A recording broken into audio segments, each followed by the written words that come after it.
Hi, I'm Vicki Kloosterhouse, and welcome to our 5-minute or less undeterred challenge, where we talk about women and issues that concern us, and I leave a challenge.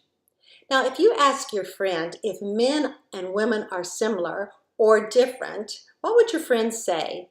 More than likely, they would say we are very different.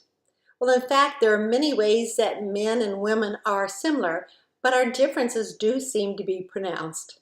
The next question I would raise is, are differences based on nature, biology, or on nurture, the way we are raised?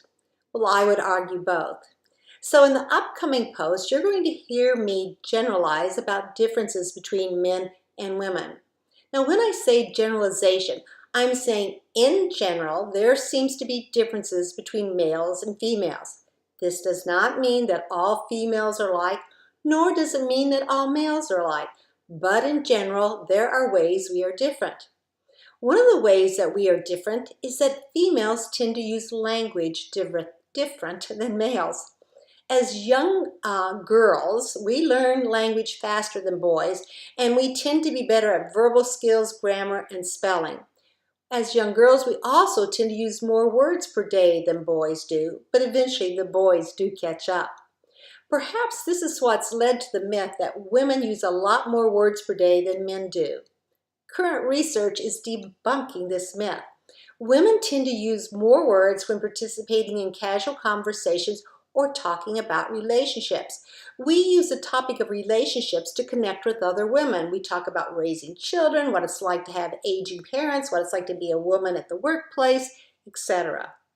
Men use more words to talk about sports, gadgets, and numbers, which is really no surprise to us. Now, when it comes to the workplace, especially in a professional group, men tend to do more of the talking. They also do what Elizabeth Big, a Stanford researcher, describes as Manterruption, often interrupting women when they speak. But it's just not men that interrupt women in a professional setting. Both women and men will tend to interrupt a woman when she's speaking as compared to when a man is speaking. Now, from my perspective, we've learned this behavior by the way we were raised in our culture or through nurturing. Throughout our lives, without us even realizing it, we are trained that it's okay to interrupt women, but not men. One last interesting fact.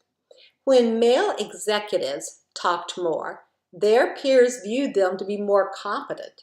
But when female executives talked more, they were viewed as less competent.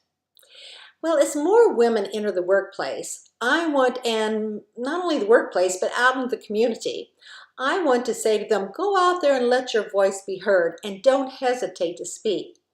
But the reality is that when women are assertive and speak out, they are often labeled as bossy, aggressive, and hard to work with, even by other women. So here's my challenge. First, acknowledge that you have a right to have your voice heard. But whether it's fair or not, depending on the setting that you're in, you may need to measure your words. And when you are in a meeting, just don't sit quietly, but express your thoughts. Speak with authority in your voice, but keep your words succinct and to the point. And let's watch how we're treating other women who speak up. Encourage women to share their views and ideas, ask their opinions, and let's stop interrupting one another. Until next week, be undeterred.